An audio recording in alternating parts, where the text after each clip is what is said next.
Far above the ruined world, the last of humanity lived in a floating city called Miss Gun. Kanata and the others attended school in the Sky Wizard Division. One day, Chloe met with Freya to deliver documents regarding Fireteam E601, a squad made up of lower-class students. The first member was Rico. Chloe asked if Rico had issues with delusions, but Freya told her not to question it and simply read the documents. Rico ranked near the bottom of the Sky Wizard Division. People even labeled her class as Class F due to their poor performance. The general public considered someone like her a failure, but Rico believed herself to be a goddess hero destined to save the world.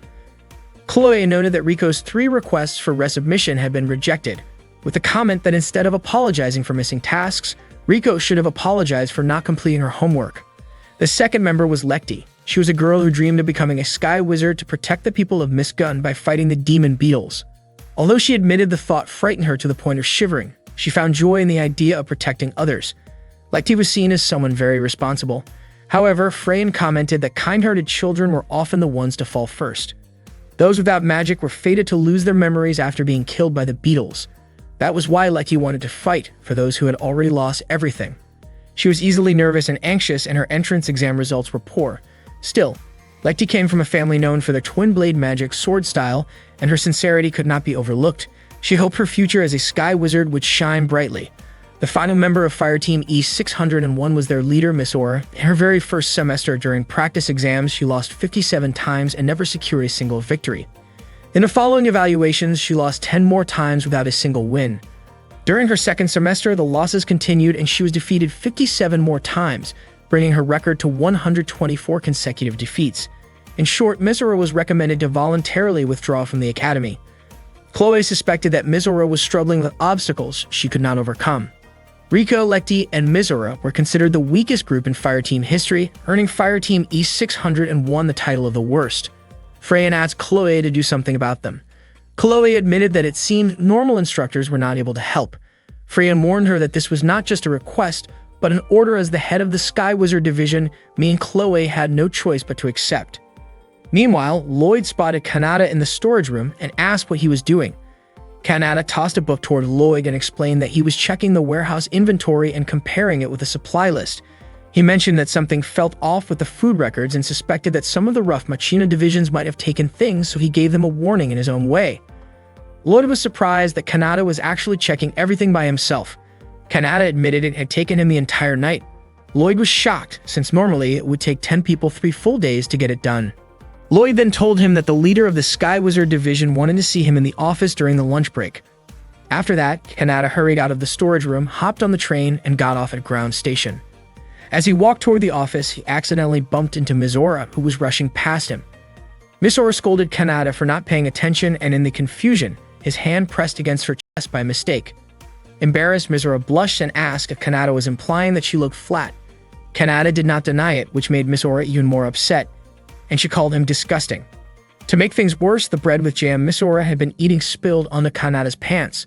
Miss Aura looked disappointed because her breakfast was ruined, and she demanded that Kanata owed her for it. Kanata found it strange since his pants were now stained with jam, and he thought she should be the one apologizing. Miss Aura explained that she had barely slept, so she was in a hurry, eating on the way just to make it to practice on time. As Kanata stood up, the bread slid off his pants. Miss Aura, still annoyed, shouted for help and told people that there was a creep nearby. But when she turned back, Kanata had already disappeared. At that moment, Kanata was busy trying to wash the jam off his pants, but the red stain looked hard to remove. He then noticed Rico smiling at her own reflection in the glass window of a nearby building. Curious, Kanata wondered what she was doing. Their eyes met, and with full confidence, Rico asked if her beauty had already mesmerized him. Kanata dismissed it as just another one of her eccentric habits. Rico teased him back, calling him a stalker, and Kanata replied that she was simply weird. Rico proudly claimed to be the reincarnation of a goddess, which explained her beauty. She warned Kanata not to fall in love with her, saying that the only person allowed to adore such beauty was Rico herself. Kanata dryly suggested she should take a break from admiring herself and use that time for training instead. He noticed the uniform she wore and recognized it as the Sky Wizard student uniform. Rico told him that she disliked exhausting activities like training, especially those that made her sweat. Then Rico suddenly realized Kanata was standing there in only his underwear, and she was shocked. She accused him of being indecent and asked why he would even remove his pants after looking at her. Kanata explained that he had already taken them off earlier while trying to clean the jam stain. Riko, still flustered, was stunned that he had been walking around like that the whole time. She screamed, calling out to others and saying that there was a creep right in front of her.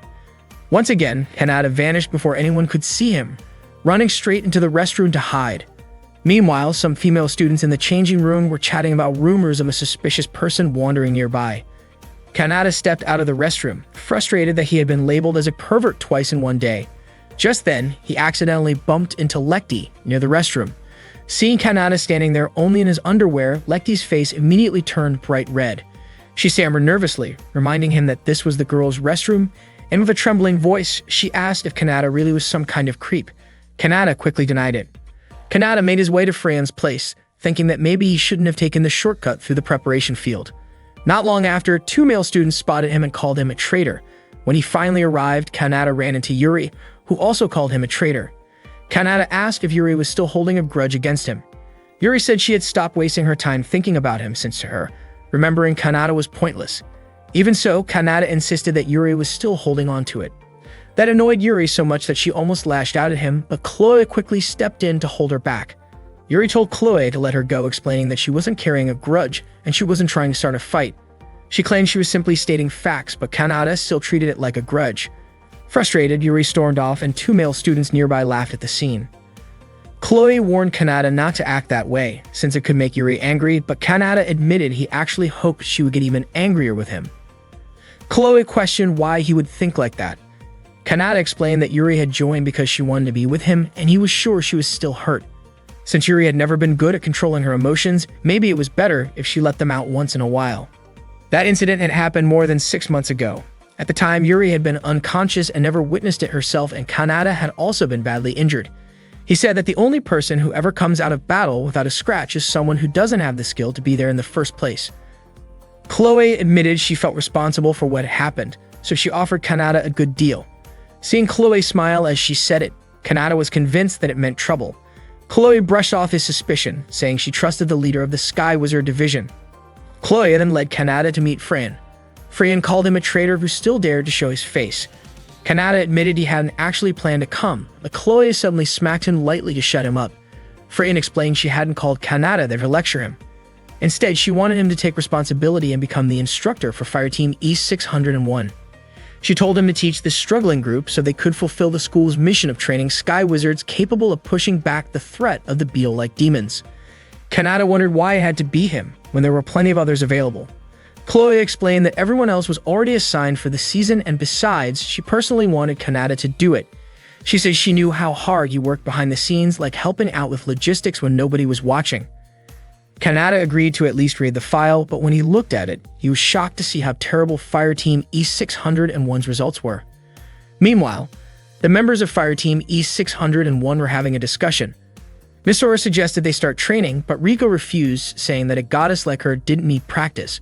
Misora scolded Riko, accusing her of going against her authority as the team leader. Just then, Lecty looked nervous as she tried to speak up.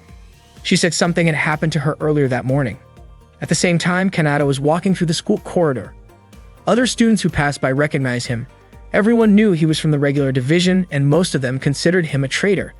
They wished he would just stay away from them, but to their surprise, Kanata casually asked them where the Fireteam E601 room was. The students mocked the group, calling them losers. Back with the team, Lecty admitted she had run into someone unsettling earlier that morning. Riko said the same thing had happened to her. And then Misora added that she too had met a creepy person who had spilled bread and jam on his own pants, which she found disgusting and humiliating to even recall. Instead of solving the mystery, Riko and Misora started arguing, and Lecty tried her best to calm them down. Not long after, Kanata entered their room.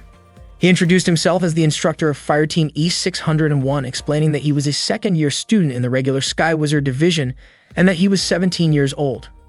Misora immediately recognized the name and labeled him a traitor. Riko said she had also heard about him, while Lecty was confused and asked if Misora really knew him. Misora confirmed it, calling Kanata both a well-known traitor and someone suspicious. Riko and Lecty agreed with her, convinced he was the same unsettling person they had all run into. The three of them instantly activated their weapons and pointed them at Kanata. Kanata stood there, baffled at why they were calling him that. For context, Miss Gun was a floating city dedicated to training Sky Wizards. It hovered about 3,000 meters above sea level, with a population of around 6,000 people. About 90% of them were wizards like Kanata and the others.